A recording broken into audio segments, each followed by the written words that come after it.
शीतल पांडे और आप देख रहे हैं चर्चा। देश और प्रदेश की खबरों को देखने से पहले आइए एक नजर सुर्खियों पर। बुरहानपुर जिले के भोलाना गांव की शासकीय प्राथमिक EGS स्कूल में अव्यवस्थाओं का आलम है। स्कूल भवन जर्जर है। 2 कमरे हैं, जिसके एक कमरे में कबाड़ और भंगार पड़ी है, तो दूसरे कमरे में 5 कक्षाओं के यानी 1 से 5 तक के 50 से अधिक बच्चों को ठूस ठूस कर पढ़ाया जा रहा है। उमस और गर्मी के बीच बच्चे ठूस ठूस कर पढ़ने को मजबूर हैं। ऐसे में बच्चों को सांस लेने में परेशानी हो सकती है, उनकी तबीयत भी बिगड़ सकती है। शाला प्रांगण में गंदगी का अंबार लगा रहता है, जहां मूलभूत सुविधाएं भी नहीं हैं, जिससे बच्चे बीमार होते हैं। मेनू के अनुसार बच्चों को भोजन नहीं मिलता। स्कूल के शिक्षक मनमानी तरीके से स्कूल जाते हैं और असमय चले जाते हैं।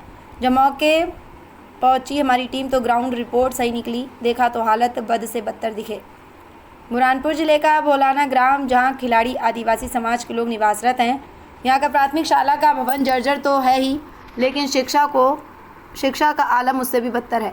यहाँ एक ही कक्षा में बच्चों को ठूस ठूस कर भरा जाता है। यहाँ छोटे से कमरे में से 1 से 5 तक कक्षाएं संचालित होती हैं और शिक्षकों के नाम पर 2 शिक्षक के, जिसमें से एक मनमाने तरीके से अनुपस्थित रहते हैं।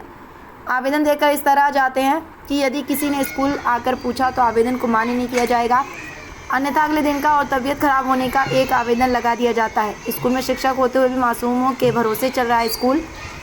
पालकों ने आरोप लगाया कि यहाँ का भवन जर्जर है, ऐसे में ही बच्चों को बैठना पड़ता है। बारिश में छत टपकती है। अंबर लक्ष्मण ग्रामीण, गोपाल ग्रामीण, जो हमारी टीम ने कक्षाओं का दौरा किया था, वहाँ शिक्षक मौजूद नहीं थे और जब कक्षा में प्रवेश किया तो नन्ही सी बच्ची अन्य बच्चों को पढ़ा रही थी। उसमें कई ऐसे बच्चे थे जिनके अभी तक एडमिशन भी नहीं थे, क्योंकि शिक्षक वो पहले ही पता चल चुका था कि मीडिया के टीम पहुंच रही है, जिसके चलते आसपास के आंगनबाड़ी के बच्चों को लाकर बिठा दिया गया, जिससे दर्ज संख्या 48 थी और उपस्थित करीब 55। ऐसा पहली बार हुआ कि दर्ज संख्या से अधिक बच्चे थे। जब पूछा गया कि इसमें कई ऐसे विद्यार्थी शामिल हैं जिनका अब तक एडमिशन नहीं हुआ है तो कहा गया कि उनके समग्र ID और आधार कार्ड मौजूद नहीं है, जिसके चलते इन्हें अब तक एडमिशन नहीं दिया गया। अनिल डोंगड़गे शिक्षक जब जिला शिक्षा अधिकारी संतोष सिंह सोलंकी से जर्जर भवनों में लग रही कक्षाओं के बारे में पूछा तो उन्होंने कहा कि जहां इस प्रकार की कक्षाएं लग रही हैं, उन्हें सुधार अथवा नया भवन बनवाकर कक्षाएं शिफ्ट की जाएंगी। अब देखना होगा कि क्या स्कूल शिफ्ट होगा या फिर स्कूल की महंगी किताबें सहेजी जाएंगी या फिर बच्चों के लिए मूलभूत सुविधाएं उपलब्ध होंगी। ये तो आने वाला वक्त ही बताएगा। बुरहानपुर से राहुल इंगले की रिपोर्ट।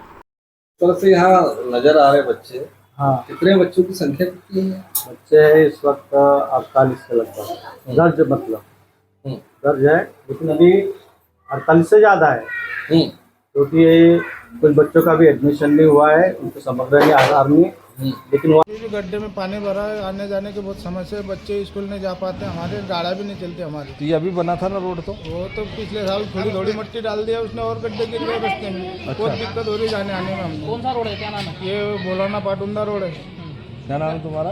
मेरा नाम कोंडू दगड़ू। जितने भी जर्जर भवन या कक्षा हैं, उनमें किसी भी प्रकार की कक्षा संचालित नहीं करने के निर्देश दिए गए हैं। कलेक्टर महोदय द्वारा भी इस बारे में कहा गया है कि जहां पर भी जर्जर भवन या कक्ष हैं, उनमें कक्षाएं संचालित नहीं की जाए। वैकल्पिक जहां पर ऐसी समस्या आ रही है, वहां पर वैकल्पिक व्यवस्था की जाए।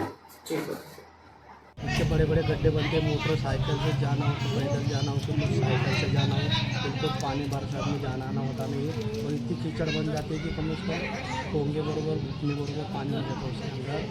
उनका हम कम से कम हम जैसे छोटे से और इतने बड़े हो गए, जैसे हम देख रहे हैं कि भाई कभी रोड बनता, कोई माटी डलवा देते, कोई खड़ी डलवा देते, कुछ ना कुछ करवा देते। उसके अंदर में जितने भी सालों से देख रहे हैं वैसे की जैसे गड्ढे पड़ते हैं। क्या नाम है तुम्हारा? गोपाल भीमा चित्तौड़गढ़।